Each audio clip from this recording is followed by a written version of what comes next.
Queridos irmãos, queridas irmãs, a oração inicial da missa nos convidava a pedir a Deus para que o seu Espírito nos transformasse com a força dos seus dons.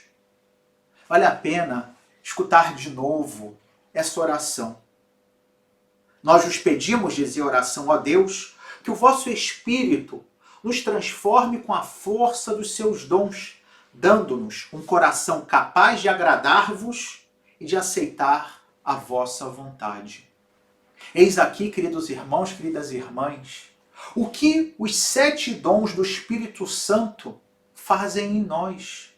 Fazem com que sejamos capazes de agradar a Deus em tudo aquilo que fazemos e de também, ao mesmo tempo, sermos capazes, com docilidade, com alegria, aceitar a vontade de Deus. No fundo, era a mesma coisa que o Salmo responsorial de hoje, no último versículo, afirmava. O Salmo 15, quando dizia: vós me ensinais vosso caminho para a vida. O versículo 11 do Salmo 15.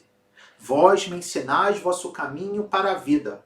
Junto a vós, felicidade sem limites. Como? Sendo dócil a Deus, agradando-lhe e aceitando a sua vontade, como dizia a oração inicial, através do auxílio dos 7 dons do Espírito Santo. E continua o Salmo: junto a vós, felicidade sem limites, delícia eterna e alegria ao vosso lado. Pois é isso que o Espírito Santo nos ajuda a experimentar. A alegria de estar junto de Deus. Como?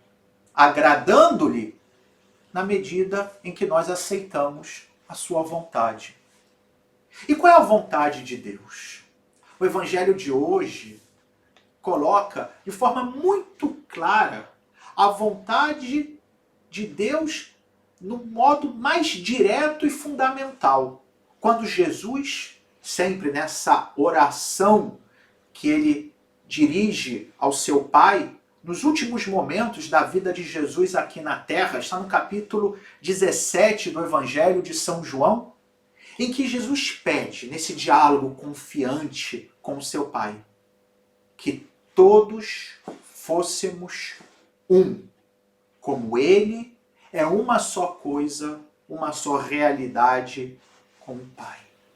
Jesus pedia que nós vivêssemos essa profunda comunhão, essa profunda unidade, de tal modo que o mundo pudesse acreditar que Jesus é o Senhor, através do testemunho que nós, seus discípulos, podemos dar, vivendo unidos, em comunhão, no amor.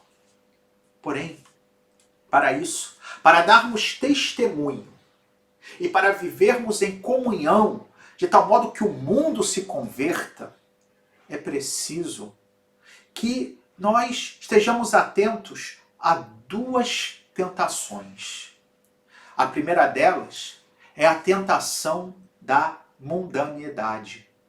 A tentação de sermos mundanos, ou seja, a de nos deixarmos enganar pelas aparências desse mundo, pelas tentações desse mundo, por tantas realidades que se apresentam aparentemente como boas para a nossa vida, mas que no final são enganos e que, muito longe de nos fazer felizes, nos deixam vazios.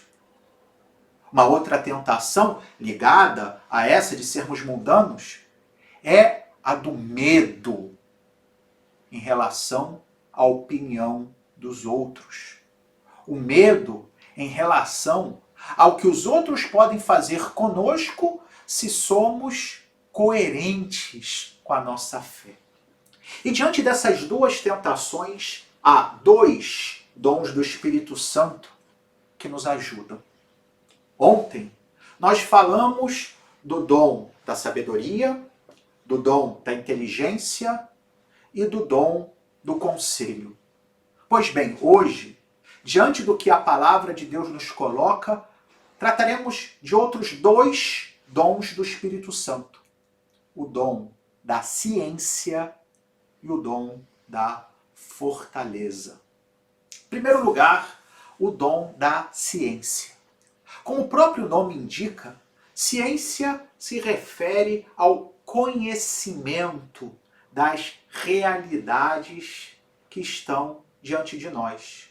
A ciência nos leva a conhecer as regras, as leis da natureza, a lógica que está em tudo aquilo que nós vemos. Portanto, ter ciência significa conhecer como funcionam as coisas.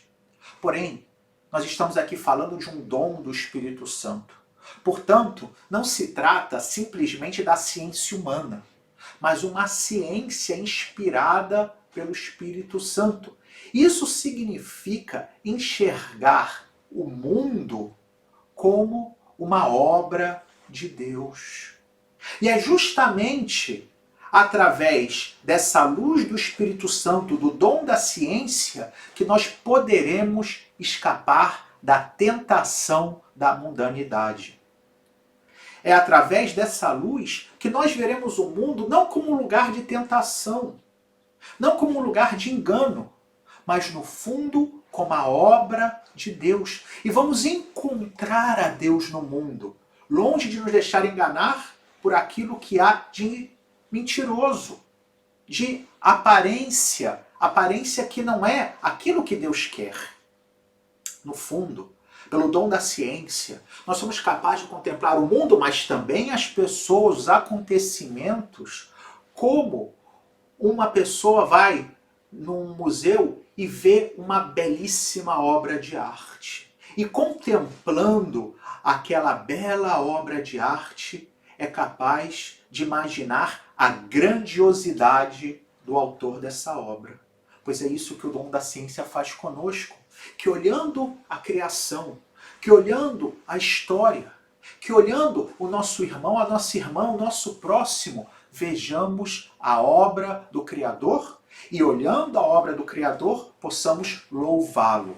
E assim possamos viver essa unidade e dar testemunho no mundo, fugindo da tentação de sermos mundanos.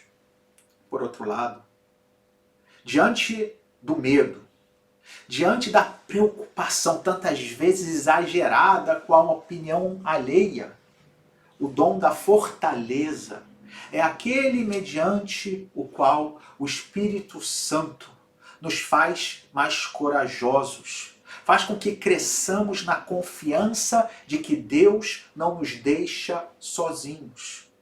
Nos faz enfrentar as dificuldades sem medo. Como São Paulo, na primeira leitura de hoje. Vimos como ele já, em Jerusalém, prestes a ser entregue para ser levado a Roma, diante de tantos que queriam, inclusive, diz o texto, despedaçá-lo, tal era o ódio que alguns manifestavam, Paulo se mantém de cabeça erguida, cheio de fortaleza, mas não pela sua força, como ele, aliás, vai escrever depois na carta aos Filipenses. Tudo posso naquele que me fortalece. É essa a fortaleza verdadeira, é esse o segredo que fez com que São Paulo, apesar de tantas tribulações, apesar de tantas situações de incompreensão e de violência que teve que sofrer, até chegar ao martírio, quando foi decapitado aqui em Roma, mas nunca perdeu essa força interior que vinha do Espírito Santo. Assim, queridos irmãos, queridas irmãs, que nós possamos repetir novamente o que o refrão do Salmo responsorial nos convidava a dizer: guardai-me, ó Deus, porque em vós me refugio. Sim, encontremos refúgio no Senhor para que vivamos a unidade que é a vontade de Deus para as nossas vidas, com o dom da ciência.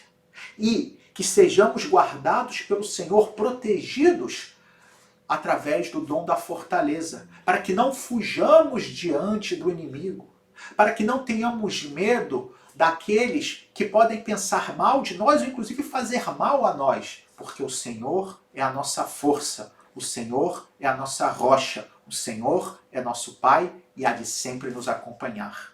Louvado seja nosso Senhor Jesus Cristo, para sempre seja louvado. Veni Sancte